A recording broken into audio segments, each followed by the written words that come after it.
Hello प्यारे बच्चों। तो आज के इस लेक्चर के साथ हम स्टार्ट करने वाले हैं आपका नया चैप्टर पॉलिनोमियल्स।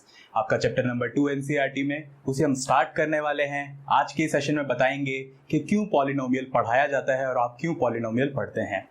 तो इसी के साथ without wasting any time let's learn something.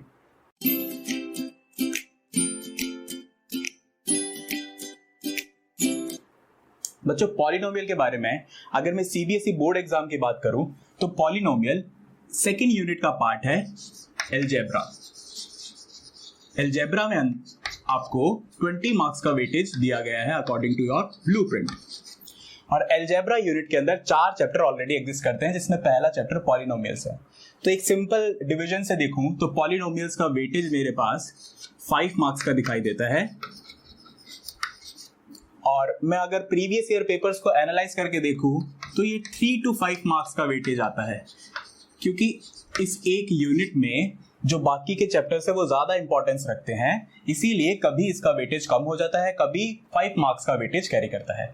इसको मैं अगर बाइफरकेट करना चाहूं तो मैं देखूंगा कि 1 मार्क के मेरे पास 2 क्वेश्चन एट मोस्ट आ सकते हैं। इसी तरीके से 2 मार्क्स का भी 1 to 2 क्वेश्चन मुझे देखने को मिल सकते हैं। तो टोटल आप देखेंगे 3 to 5 मार्क्स और 3 to 4 क्वेश्चंस में। तो कभी आपको 3 क्वेश्चंस दिखेंगे, कभी आपको 4 क्वेश्चंस दिखेंगे, और वेटेज भी इसी तरीके से कभी 3 मार्क्स का हो सकता है, कभी 5 मार्क्स का हो सकता है। तो बच्चों, ये तो बात हुई वेटेज की। अब मैं स्टार्ट करने जा रहा हूं एक बहुत ही इंपॉर्टेंट डिस्कशन आपके साथ। मैं बताने जा रहा हूं कि पॉलिनोमियल बनती कैसे है, उन्हें स्टडी क्यों किया जाता है। तो बच्चों, मैं स्टार्ट करने से पहले, मैं इससे पहले कि बोर्ड पे एक सोफिस्टिकेटेड इक्वेशन लिखूं और आपको बताऊं कि पॉलिनोमियल इस टाइप की होती है, मैं आपको बताना चाहता हूं विद द एप्लीकेशन यानी with the use of polynomial, कि पॉलिनोमियल बनाई क्यों जाती है, वो बनती कैसे है। तो बच्चों, उसके लिए मैं आपके साथ एक टास्क परफॉर्म करूंगा। टास्क ये है कि आपको मान लेना है कि आप एक कंस्ट्रक्शन कंपनी में हैं। आप उसका नाम दे सकते हैं MCC. What is MCC? Maths construction company. तो ये आपकी कंस्ट्रक्शन कंपनी है। कंस्ट्रक्शन कंपनी क्या करती है? हाउस बनाती है, बिल्कुल इसी तरीके की। हालांकि एलईडी बॉक्स है, पर हम अज्यूम कर रहे हैं कि हमारे हाउस का एक मॉडल है। तो इस तरीके के आपको बहुत सारे हाउसेस अपनी एमसीसी कंपनी के अंदर बनाने हैं। अब आप देखेंगे जो एक हाउस होता है वो जनरल जो उसका फॉर्म होता है वो ऐसा कुछ क्यूबॉइडल टाइप का होता है। इसके अंदर जो बेस होगा वो रेक्टेंगुलर हो सकता है, कभी कभी स्क्वायर भी हो सकता है। तो रेक्टेंगुलर बेस में कुछ विड्थ होगी, कुछ लेंथ होगी और उसकी कुछ हाइट होगी। बच्चों, जो मेरे हाउसेज अलग अलग हाउसेज है, उन अलग अलग हाउसेज की विड्थ, लेंथ, हाइट सब कुछ अलग अलग हो सकती है। तो एक बेसिक चीज मुझे समझ में आई कि हाउसेज जो बनाऊंगा उनकी विड्थ, उनकी लेंथ और उनकी हाइट भी अलग हो सकती है। मेरा टास्क क्या है as a construction company incharge? मेरा टास्क ये है कि मैं इस हाउस के बेस में और उसका जो फ्रंट फेसिंग है यहाँ पे टाइल्स लगाना चाहता हूँ।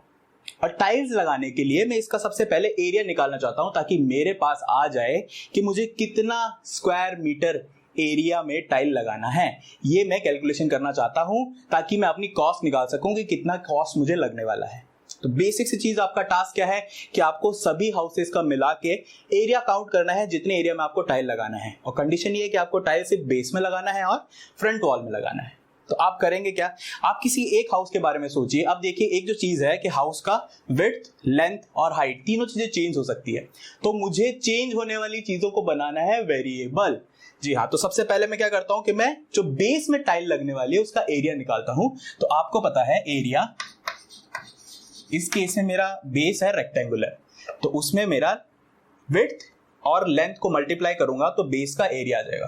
बच्चों, मैं विड्थ के लिए एक वेरिएबल डिनोट कर रहा हूं x, और इसी तरीके से लेंथ के लिए, विड्थ के लिए x और लेंथ के लिए y।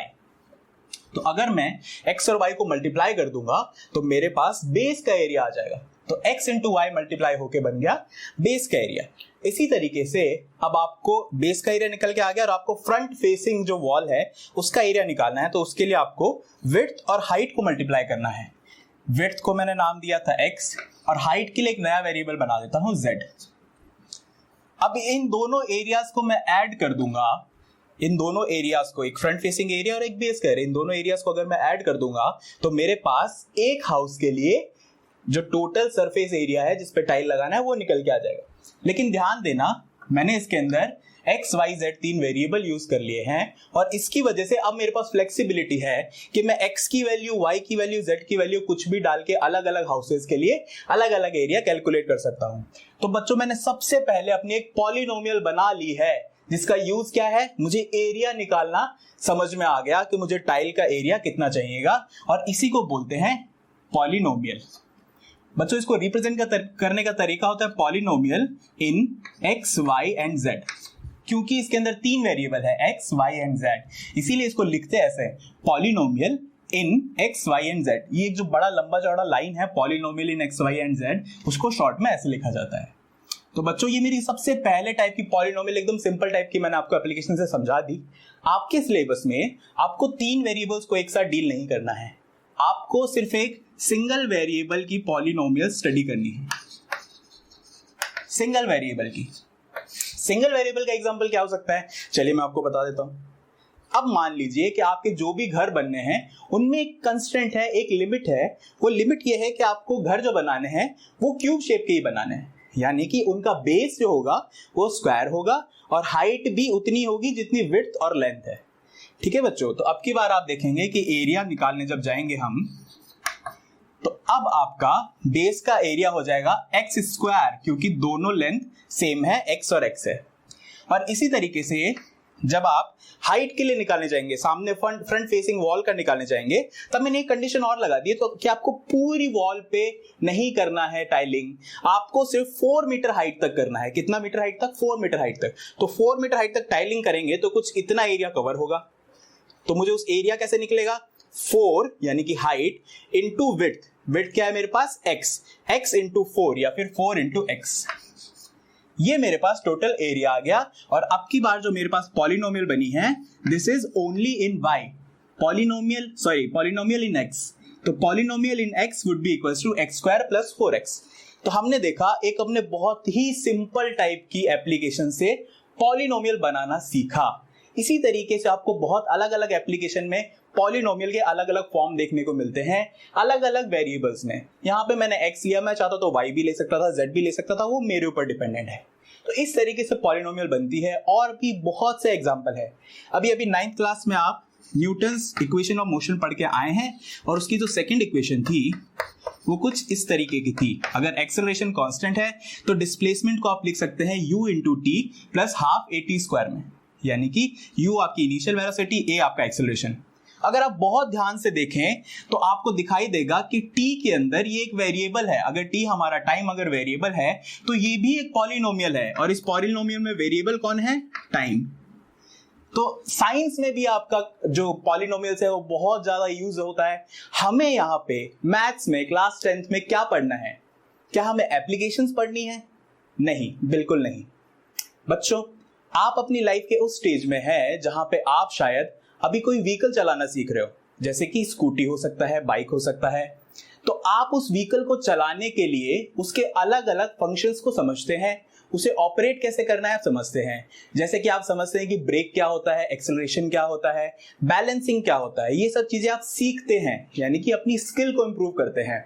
जबकि उस व्हीकल की एप्लीकेशन बहुत बाद में जाके आती है। जैसे कभी आप अपने उस व्हीकल को यूज करके अपने कोचिंग सेंटर की तरफ जा सकते हैं, स्कूल की तरफ जा सकते हैं, कभी अपने मम्मी पापा को शॉपिंग कराने लेके जा सकते हैं, कभी अपने फ्रेंड्स के साथ घूमने जा सकते हैं। तो ये उस स्किल की एप्लीकेशन है। हमें इस सेक्शन में क्लास 10th में एप्लीकेशन नहीं सीखनी है, हमें वो स्किल डेवलप करनी है जिसके बाद हम उसको अप्लाई कर सकें। तो क्लास 10th में पॉलिनोमियल में आपको पॉलिनोमियल्स को हैंडल करना सिखाया जाएगा, पॉलिनोमियल्स को कैसे ट्रीट करना है, कैसे ऑपरेट करना है, किस तरीके से उसके आंसर्स निकाल के लेके आने हैं, ये आपको सिखाया जाएगा। और एप्लीकेशन आप धीरे धीरे नेक्स्ट हायर सीरीज में सीखते हुए जाएंगे। तो बच्चों इस सेशन में बस इतना ही, अगले सेशन में मिलते हैं सेम चीज के साथ, सेम बेसिक कंसेप्ट के साथ। Until then the class 24 learn and score.